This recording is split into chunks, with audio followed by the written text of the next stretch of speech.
Presidente Correa, una pregunta que yo tenía especial interés en hacerle es, y que sorprendió mucho aquí en este lado del Atlántico, es que cuando usted llegó al poder, usted hizo como una de las primeras medidas triplicar el presupuesto de educación, ¿no? Eso es algo que hacen países ricos o que han hecho países ricos como Finlandia o Corea del Sur, y al cabo de unos años pues han visto los resultados. Que usted decidiera hacerlo y de una forma tan decidida, ¿cómo se le ocurrió y de dónde tuvo que sacar, digamos, el presupuesto, ¿no? Bueno, la segunda pregunta sería más complicada en principio de contestar, porque lo primero es obvio, cualquiera que entiende desarrollo, de economía y de derechos, porque la educación ante todo es un derecho de los seres humanos, ¿no? Para saber su lugar en el mundo, entender su entorno, etc. Pero además obviamente tiene repercusiones en economía y en desarrollo por el talento humano, productividad, eficiencia. Entonces, cualquiera que entiende algo de economía, desarrollo y derechos sabe que sin educación, en nuestro caso no hay revolución, no hay nada, no hay democracia. En Latinoamérica, en Ecuador, donde solo el que tenía dinero podía educarse, donde la educación se había convertido en una mercancía más, ¿de qué democracia podemos hablar? Si la democracia nace en la escuela pública, absolutamente gratuita, de acceso masivo y de excelente calidad. Eso significa igualdad de oportunidades, eso significa crear, ¿no?, una sociedad con iguales derechos. Y de ahí sí, los que creen en la competencia que compitan. Yo no creo en la competencia, pero al menos partiendo de igualdad de condiciones. Pero fíjese, presidente, que aquí en Europa, cuando ha habido una crisis, se ha recortado, por ejemplo, en educación. Mire, esto también tiene que ver con el análisis marginal, ¿no? O sea, cuando ya se está invirtiendo muchísimo, a la final es un momento de premura, se puede recortar un poco, pero cuando todo hacía falta, como Ecuador, es obvio que había que darle toda la prioridad a la educación. Cuando no había escuelas, no había maestros, no había libros, no había laboratorios, no había nada. Lo segundo, tal vez es más enigmático. Lo primero creo que es bastante obvio y claro. Y mire, para ponerles casos emblemáticos, antes cada institución del Estado, sobre todo esas burocracias privilegiadas que tenían relación con el sector financiero y la burocracia internacional, los bancos centrales, Corporación Financiera Nacional, Superintendencia de Bancos, se hacían sus clubes de lujo. Cada uno de esos clubes de lujo, con discoteca, con baño sauna, turco y piscina, cada uno de esos clubes de lujo valía más que las escuelas ultramodernas del milenio que estamos construyendo en los actuales momentos y que cuestan unos 4 millones de dólares. Estamos haciendo 200 en este momento.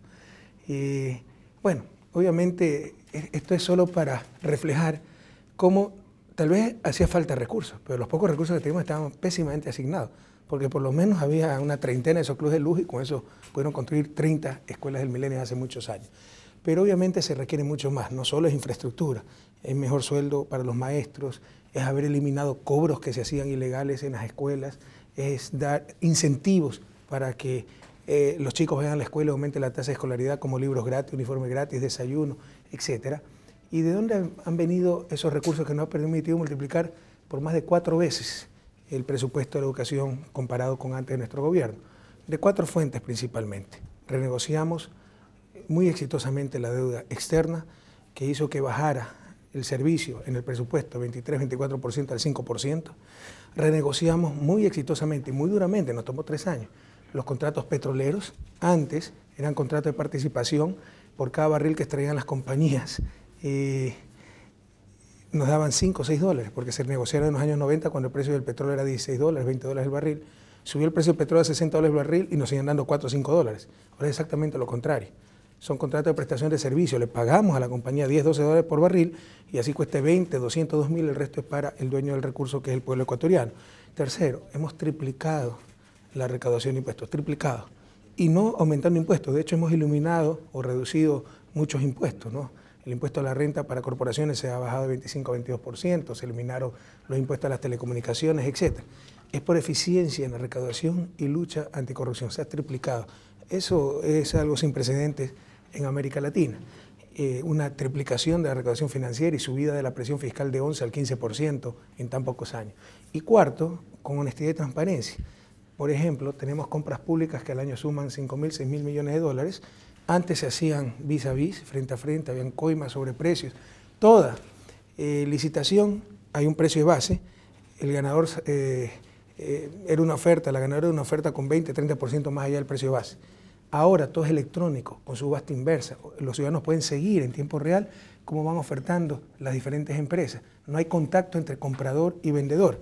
Tenemos un instituto de compras públicas, el más moderno y tal vez ya junto con el mexicano catalogado como los mejores de América Latina. Y ahora que han reducido intermediación, con lo cual se eliminó. La transparencia aumentó. Y ahora cada licitación, cada oferta ganadora es 20-30% más bajo que el precio de referencia. Antes era más alto. Eso no ahorra centenas, sino miles de millones anuales. Eso permitió liberar ingentes recursos para poder atender diferentes sectores. Somos el país con mayor inversión pública de América Latina, pero sobre todo para atender sectores como la educación. Hace muchos días publicamos en nuestro diario un reportaje de jóvenes españoles que se iban a Ecuador, casi todos ellos doctorados, con buenos currículos, etcétera, ¿no? Y el diario reflejaba que había un contraste, es decir, hace unos años Ecuador tenía una gran cuota de migrantes y ahora empieza a ser receptor de emigrantes de otros países y emigrantes, digamos, con buen currículo, y en este caso concreto se hablaba del proyecto Prometeo, que usted me consta que impulsó con muchas ganas, ¿no? ¿Qué pretenden con el proyecto Prometeo? ¿Hay una voluntad de establecer, digamos, una relación muy estrecha entre el mundo de la empresa y la universidad y traer a los mejores a su país? Usted mencionó el caso de Finlandia. Finlandia pasó de tener la peor educación de Europa a la mejor educación del mundo en 20 años. Europa tiene sintetizada su experiencia, lo que hizo en 5 o 6 puntos. Todo lo estamos haciendo. Y todas las experiencias que leemos y todas las recomendaciones que se hacen, todo lo estamos cumpliendo. Es decir, estamos atacando por todos los lados. Mejorando calidad de profesores, mejorando infraestructura, dando incentivos para que los chicos, sobre todo de familias pobres, acudan a las escuelas, etc. Y también nosotros creemos que la ciencia, la tecnología es sumamente importante para el desarrollo. No es lo único importante. El problema del desarrollo es que hay muchas cosas necesarias y ninguna en sí misma es suficiente. El cambio del poder político es importante. Si ese progreso técnico sirve solo para enriquecer más unas cuantas élites y excluir a las grandes mayorías, sirve de poco el adelanto técnico, pero el adelanto técnico bien manejado pues puede transformar sociedades enteras. Uno de los problemas que todavía tenemos es la baja productividad de nuestra economía, de nuestro sector productivo. En consecuencia, estamos apostando muy fuerte a educación superior, ciencia y tecnología. Hemos evaluado universidades. En un hecho inédito, ¿no? Se cerraron 14 universidades, más aún en democracia. Eso no hay, yo no he encontrado un caso parecido en la historia, al menos contemporánea. 14 universidades por baja calidad académica y 44 extensiones, porque acostumbraban a abrir extensiones por aquí, sobre todo en los lugares más deprimidos, pero extensiones de pésima calidad, ¿no? Con lo cual se perpetuaba el círculo de pobreza, los peores servicios para los más pobres. Todo eso se cerró. Se han abierto 4 nuevas universidades, pero esta vez de clase mundial, con profesores de tiempo completo, todos con títulos de doctorado. Tenemos el programa de becas más grande de América Latina y obviamente de la historia del país. En nuestro gobierno hemos dado más becas que en toda la historia, cerca de 8.000 ecuatorianos preparándose en las mejores universidades del mundo. Aquí en España tenemos más de 600, aquí en la Universidad de Barcelona tenemos casi 70. Y para que vuelvan sobre todo a ser investigadores y dar clase en la universidad. Y tenemos el proyecto Prometeo, porque una de las características y, si usted quiere, causa y efecto de su desarrollo es la falta de una masa crítica de talento humano. Tenemos talento humano, pero no es ese talento humano extendido, ¿no? Abundante. Y tenemos que cortar caminos, saltar etapas, no tenemos más tiempo que perder. En consecuencia se estableció el proyecto Prometeo, ¿no? El semidios griego que porta el fuego a los seres humanos, la luz, el calor, y que significa básicamente que las universidades contactan profesores del más alto nivel a nivel mundial y los paga el gobierno, no la universidad, dando incentivos para que traigan pues, el mejor talento humano a nivel mundial. En cuestión de conocimiento no podemos estar con falso nacionalismo, tenemos que aprender del que más sabe. Y es verdad que usted, su sueño sería que pudiera haber una especie de Silicon Valley en Ecuador, que fuera, digamos, una especie de incubadora de talento en lo que son todo el ámbito de nuevas tecnologías. Yo le dije que estamos creando 4 nuevas universidades, pero no es que estamos creando, ya están creadas. 3 ya empezaron clases el 31 de marzo. Ellas son la Universidad de las Artes, ¿no? Para Arte y Cultura en Guayaquil, la Universidad Nacional Docente, precisamente para preparar maestros, y Yacha, Universidad de Ciencia Experimental. En septiembre abrirá ICIAN. ICIAN en Shuar significa selva, y es una universidad orientada al bioconocimiento que está en plena selva amazónica. O sea, tiene una ventaja comparativa única, estar en el mejor y mayor laboratorio natural del planeta. Yachay, que es nuestro sueño, es para mí no solo el proyecto más importante de nuestro gobierno, y vaya si tenemos proyectos importantes, sino de la historia del país. No es solo universidad, es la primera ciudad científica de América Latina y la primera ciudad planificada en la historia del Ecuador. Tiene universidad que ya empezó clase, insisto, el 31 de marzo. En su primera etapa seguimos construyendo residencias estudiantiles, laboratorios, ya existe la universidad. Pero también va a tener un centro científico tecnológico de investigación. Ahí vamos a colocar todos los centros de investigaciones del Estado, pero también están interesadas muchísimas empresas, Microsoft, etcétera. Y tenemos un sector de industrial, pero industria de alta tecnología. Entonces, básicamente es una ciudad del conocimiento. Yachay significa, en quichua, idioma ancestral nuestro, aprende, en imperativo. Y dentro de esa ciudad del conocimiento está la universidad, que es con lo que hemos empezado. Una ciudad dedicada a ciencias duras y cabal término, nanotecnología, petroquímica, 5 áreas, ¿no? Pero de ciencias duras, y ya empezamos clases.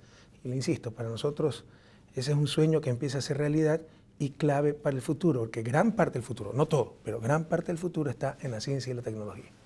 Su país tiene importantes recursos por explotar, especialmente petrolíferos en el Parque Nacional de Yasukuni, en la Amazonia ecuatoriana.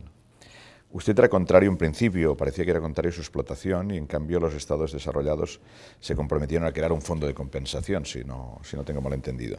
Pero parece que estaría replanteándose esta postura, aunque es favorable someterla a un referéndum. ¿Me equivoco? O sea, la propuesta fue, nosotros dejamos el petróleo bajo tierra, son las más grandes reservas comprobadas del Ecuador, cerca de 800 millones de barriles, más de 800 millones de barriles, pero de petróleo pesado, altamente contaminante. Necesitamos ese dinero para tantas necesidades urgentes que tiene el pueblo ecuatoriano, pero dijimos, no somos los causantes del calentamiento global, pero todos debemos ser responsables. Dijimos, dejamos ese petróleo bajo tierra, pero al menos la comunidad internacional que se corresponsabilice con la mitad de los ingresos que deja de ganar el país. O sea, somos los mayores contribuyentes, porque lo que más nos conviene financieramente es tener ese petróleo, pero lo dejamos bajo tierra, denos aunque sea la mitad, que en esa época, hace 7 años, al precio del barril, con las reservas que teníamos, se han descubierto más, eran unos 3.600 millones de dólares. Bueno, no recogimos pues ni el 3 por mil de esa cantidad, el 4 por mil más o menos. Y los que menos se preocuparon fueron los países más contaminadores. Eso, si quiere, hoy día voy a hablar de la Universidad de Barcelona. Esa es la nueva división del trabajo, ¿no? Ellos producen conocimiento, que es un bien público, pues nos cobran ese.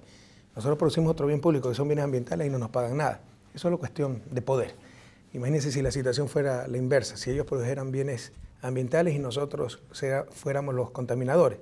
Ya nos hubieran hasta invadido para obligarnos a pagar. Es todo cuestión de fuerza. Lamentablemente, todavía en esta etapa de la humanidad, es la fuerza la que prevalece, no la justicia, la razón, la lógica. Entonces, después de 7 años de tratar de que la iniciativa sea un éxito, y no era por proteger el parque, porque siempre supimos que la intervención del parque iba a ser mínima. De hecho, la iniciativa se llama Yasuní ITT, porque ITT son las iniciales de los 3 campos que hay en el Yasuní o cerca: Ispingo, Tambococha, Tiputini. Tiputini, 80% está fuera del parque. O sea, yo puedo empezar mañana sin permiso de nadie a explotar eso. Pero el principio era evitar las emisiones de ese petróleo pesado. Análogamente a lo que hace Kioto, que paga por reducción de emisiones. Acá, emisiones que se evitan. Por eso introdujimos el concepto de emisiones netas evitadas. Y se evitarían lanzar a la atmósfera cerca de 400 millones de toneladas de CO2.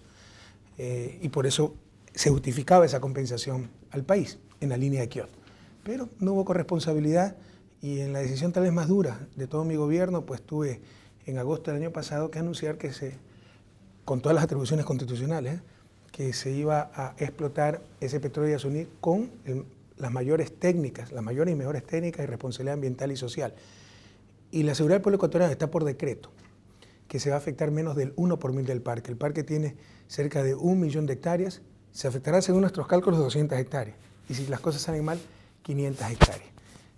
Hay una democracia, hay gente que está a favor, en contra, eso es correcto. Lo que no es correcto es que se mienta, ¿no? Entonces se ha hecho una campaña en que es el todo o nada, petróleo o Yasuní, los buenos contra los malos, de siempre, el maniqueísmo de siempre, que queremos darle ese petróleo a empresas chinas.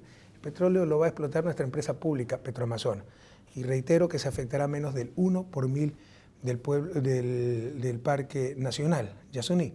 No hubiéramos querido hacerlo, pero no tenemos otro camino, no podemos sacrificar al pueblo ecuatoriano, necesitamos ese dinero para superar lo más pronto la pobreza, para seguir invirtiendo en educación, etc. ¿Lo someterá a votación o...? Buena pregunta eso.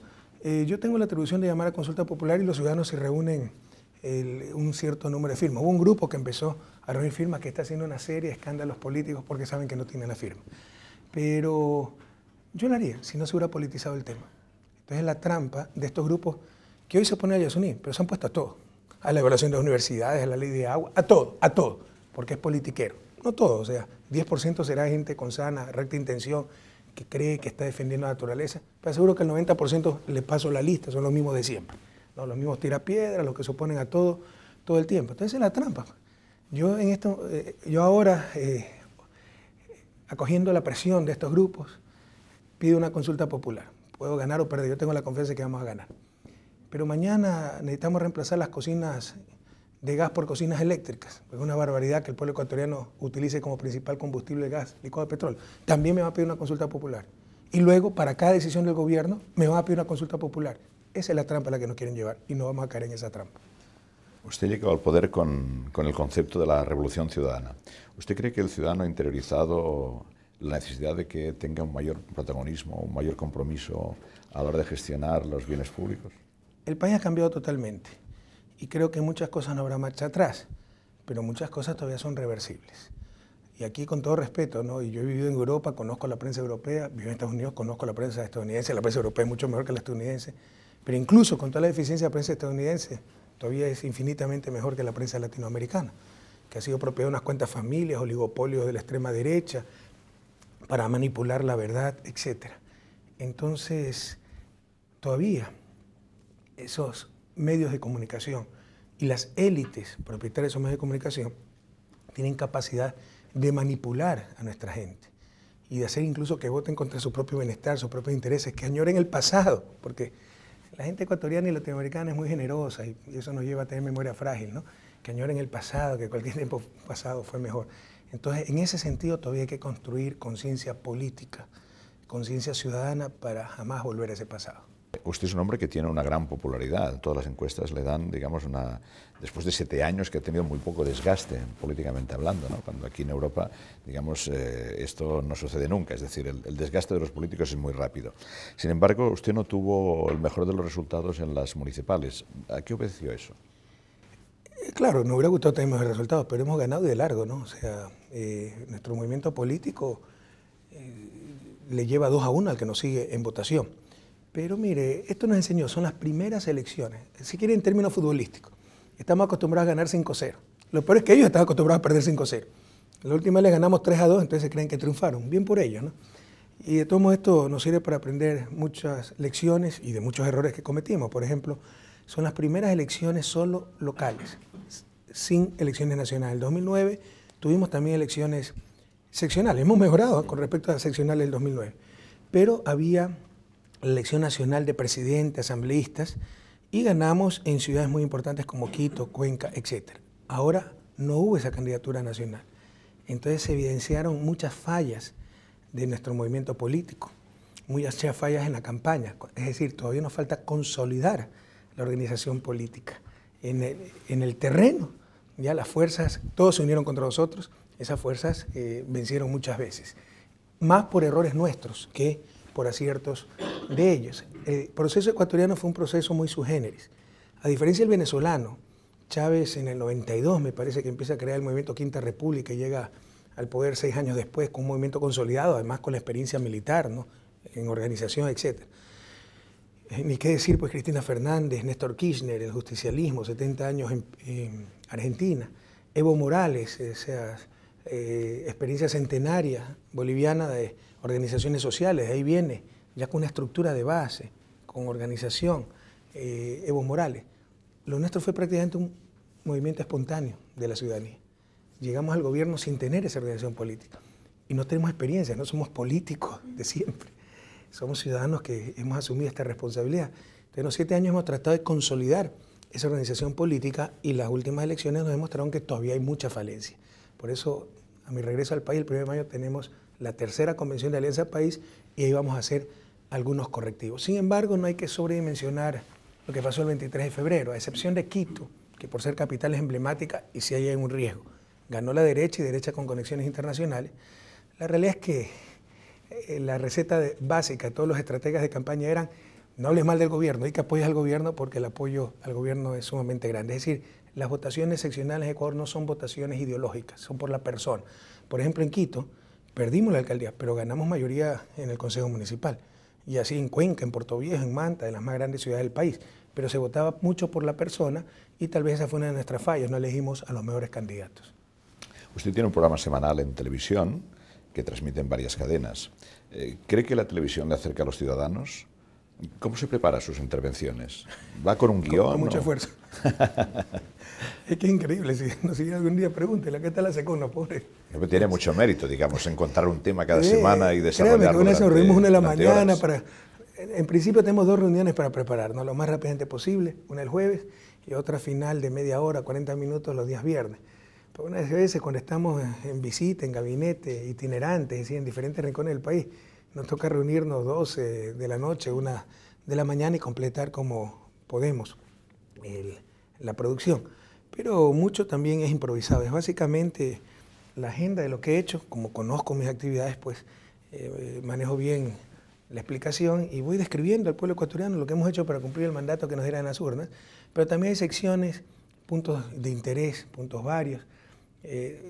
Hemos puesto, por ejemplo, yo creo que el mayor logro que hemos obtenido es haber recuperado la esperanza, porque yo cuando llegué al gobierno del 2007 encontré un país despedazado, desmoralizado, hecho pedazos por la migración, por la crisis. Ahora es un país nuevo en eso, ¿no? Con la autoestima en alto, con confianza en el futuro, nos lo dicen las encuestas, ¿no? Encuestas regionales. Los ecuatorianos son los que más confianza tienen en el Estado, en el gobierno, en el presente, en el futuro. Entonces es un país renovado en ese sentido. Entonces, por ejemplo, tenemos secciones como Ecuador en positivo, para decir todo lo bueno. Porque es una de las estrategias de las élites y sus medios de comunicación, quitarnos la esperanza, así nos inmoviliza. Somos los más corruptos, los más perezosos, los más vagos. O sea, eso ya es cosa del pasado en Ecuador. Y tratamos de cambiar para siempre esa realidad. Entonces tenemos secciones como Ecuador en positivo. Y tenemos otra sección que es la libertad de expresión ya es de todos. Porque durante toda la semana los medios de la derecha nos construyen mentiras y la gente sabe que el día sábado, y espera el día sábado, para que su presidente desbarate esas mentiras. Entonces hay varias secciones, pues yo creo que es sumamente importante ese enlace ciudadano como rendición de cuentas, que es un deber sagrado para nosotros, y como información y contacto con nuestro pueblo. Usted hablaba precisamente de la oposición y ustedes acaban de aprobar hace unos meses una ley de medios. ¿Usted cree que esta ley de medios, que ha sido criticada por la oposición, garantiza la libertad de expresión? Pequeña corrección, no es ley de medios, es ley de comunicación. Eso es lo que no se dice. Va mucho más allá de los medios, ¿no? Por ejemplo, fomenta la producción nacional, artística, cultural, que la publicidad se eche en Ecuador, que por cada canción que las emisoras musicales presenten extranjeras se presente una canción nacional, pero eso no se dice, porque también se manipuló mucho. Por supuesto que creo que garantiza la libertad de expresión. Nuestra Constitución prohíbe la censura previa. Usted puede decir lo que quiera en Ecuador, pero como en España, Estados Unidos tiene que ser responsable de lo que dice, ¿no? Y eso es lo que no le gusta a los medios de comunicación, porque siempre estuvieron sobre la ley. Ahora la ley ya es para todos, eso es lo que le molesta. En Ecuador hay perfecta libertad de expresión, pero la ley ya es para todos. Otra cosa que le critica a la oposición es que usted tenga 37 ministerios, secretarías de Estado. ¿Está a favor de una administración muy potente? Lo digo porque aquí es una crítica que suele hacerse a los políticos, es decir, que hay que reducir la administración para hacerla más eficaz, no hacerla mayor. En todo eso hay exageraciones y distorsiones. Vea, con certeza se puede decir que somos tal vez el Estado más eficiente en estos momentos en la región, o al menos de los más eficientes. Nos piden asesoría a otros estados por nuestra planificación, por nuestra estructura, por nuestro sistema de información, por el gobierno, por resultados, etc. Y hay que hacer las instancias que sean necesarias en un país. Es que tampoco, algunas veces no se entiende también esto, ¿no? Es más fácil ser presidente, ministro en Estados Unidos, tal vez en España, que en Ecuador. Porque ustedes aquí administran un sistema, al menos en Estados Unidos administran un sistema. Es más, si falta el presidente, el sistema funciona, ¿no? Borren esto, pero hasta Bush pudo ser presidente, por eso, funciona, ¿ya? Entonces, hasta Bush Jr. Entonces, el ministro de Educación tiene que administrar un sistema, el ministro de Salud tiene que administrar un sistema. Acá teníamos que construir un sistema.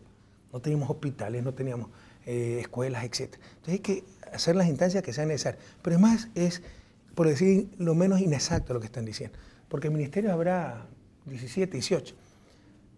El resto son secretarías y 6 ministerios coordinadores, que una de las mejores ideas que hemos tenido ha funcionado a las mil maravillas. Hemos dividido la función ejecutiva, el poder ejecutivo, en 6 sectores, ¿ya? Con un ministro coordinador que no tiene presupuesto. No es que tiene millones de dólares, no es que tiene 500 funcionarios, no, tiene un staff muy pequeño, 15, 20 personas, y es para coordinar los otros sectores, evitar duplicidad, evitar que gastos exagerados, etc. Es decir, un mecanismo intermedio de supervisión antes de llegar al presidente. Y esto ha aumentado muchísimo la eficiencia y la coordinación dentro de la función ejecutiva. Esos 6 sectores son ministro coordinador de la producción, tiene por ejemplo industria, agricultura, turismo, ministro coordinador de desarrollo social, salud, vivienda, relaciones laborales, etcétera. Ministro coordinador de política económica, Banco Central, la banca pública, Ministerio de Finanzas. Ministro coordinador de talento humano, ciencia y tecnología, lo que es Ministerio de Educación, lo que es Secretaría de Educación Superior, etcétera. Ministro coordinador de seguridad, policía, Fuerzas Armadas. Y ministro, se me escapa uno, ya lo dije, talento humano.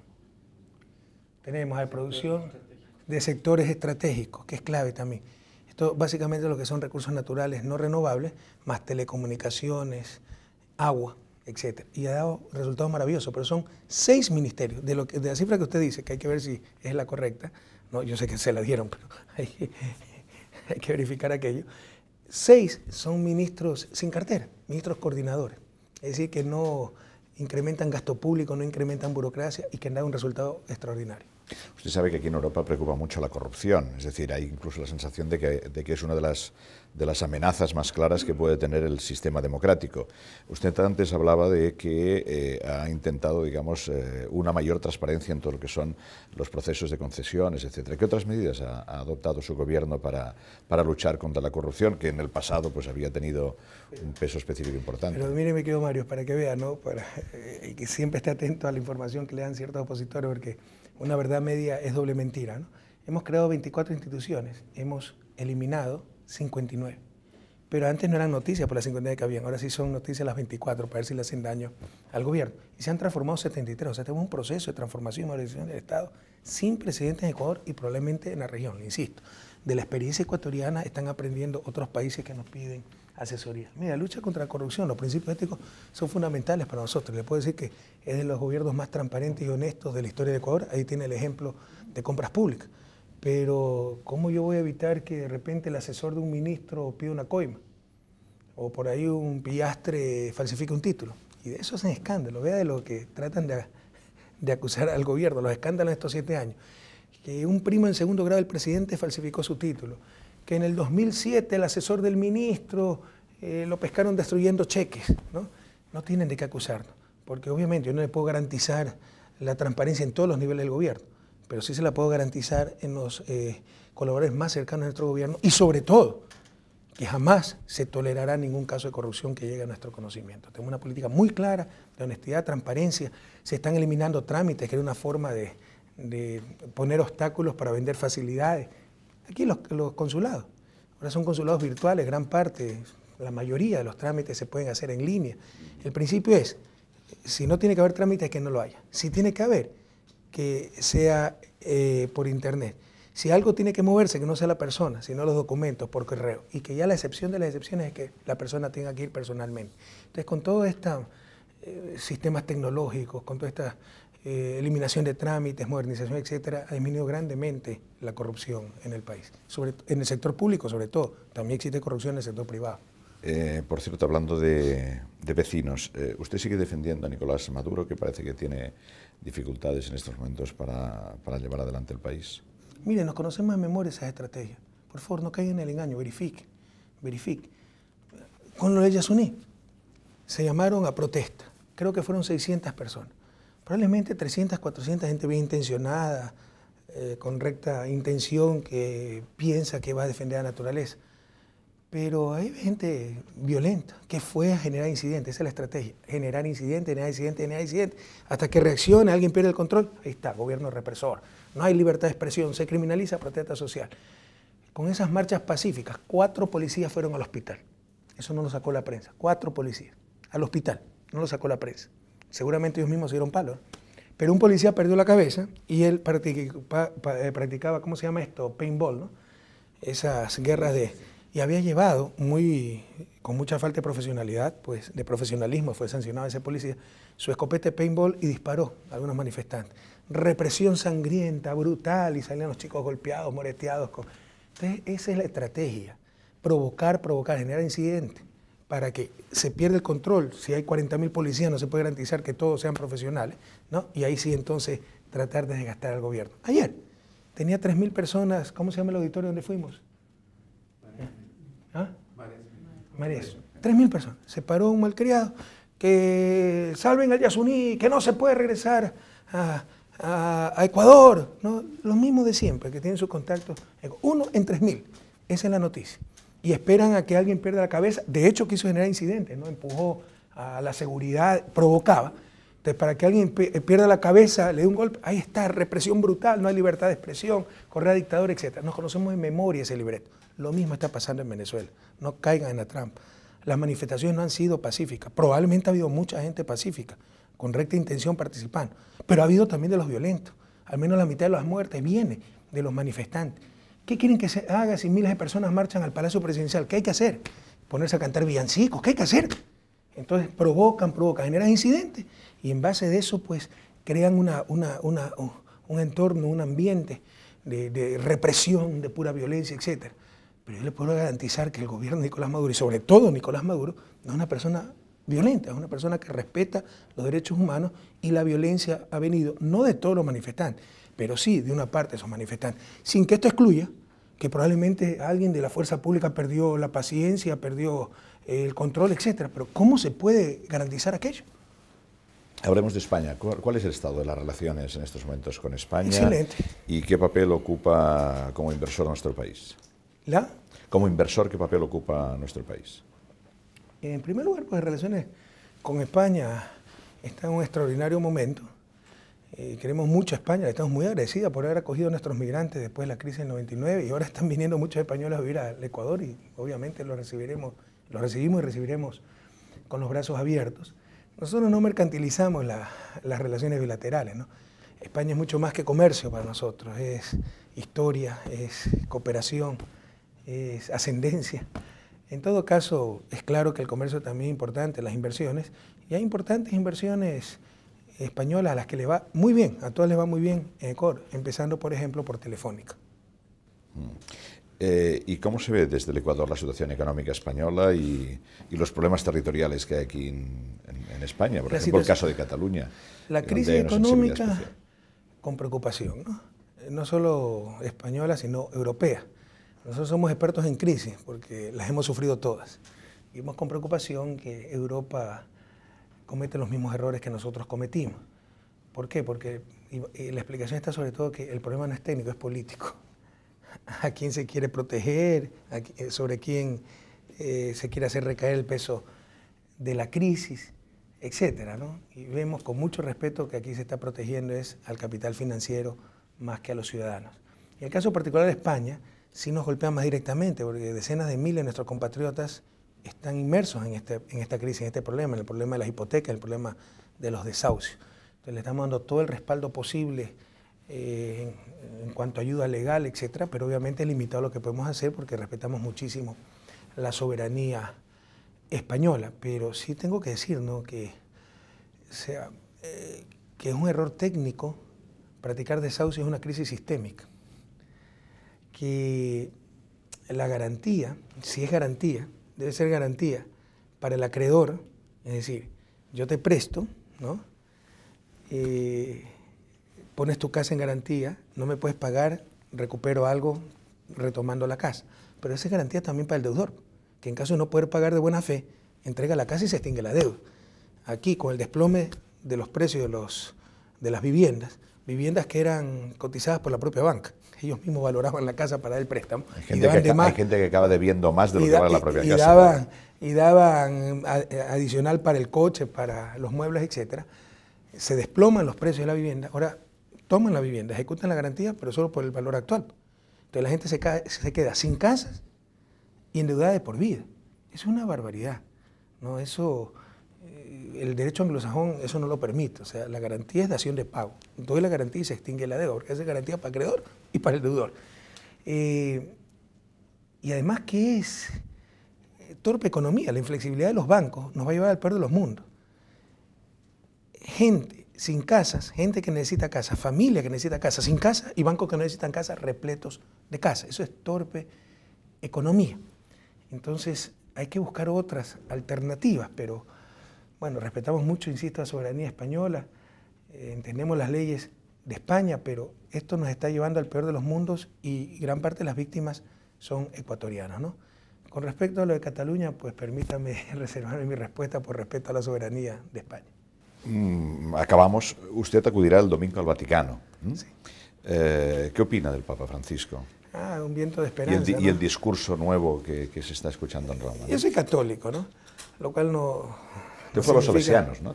Usted fue a los salesianos, tengo entendido. En verdad fui 13 años a los lasallanos, pero toda mi vida, después de graduarme, trabajé con los salesianos. Incluso fui voluntario salesiano en misiones indígenas durante un año. Entonces, siempre, bueno, gran parte del pensamiento político y social viene de la doctrina social de la Iglesia, teología de la liberación. Entonces, tener un papa latinoamericano, eso es un cambio histórico en la Iglesia, ¿no? Y vientos de esperanza, vientos frescos. Algo está cambiando en la Iglesia y en el Vaticano. Y más aún viendo la posición de Francisco, su sencillez, sus mensajes, su frontalidad, su contacto con la gente, pues yo realmente estoy muy feliz y admiro mucho al Papa Francisco y estoy lleno de esperanza en los cambios que vendrán. Acabamos. ¿Cambiará la Constitución para poder cumplir un tercer mandato? Eso, más que decisión mía, es decisión de mi movimiento político y del pueblo ecuatoriano. Que se modifique la Constitución para permitir una reelección no significa que yo me lance a la reelección, son dos momentos distintos. Lo que sí nos molesta un poco es que nos traten de condicionar. Cada país, lo que debemos hasta discutir, cada país debe encontrar sus propias soluciones, ¿no? Con todo respeto, o sea, España es una monarquía constitucional, bien por España, bien por Bélgica, bien por Holanda. Cada país debe encontrar sus propias soluciones.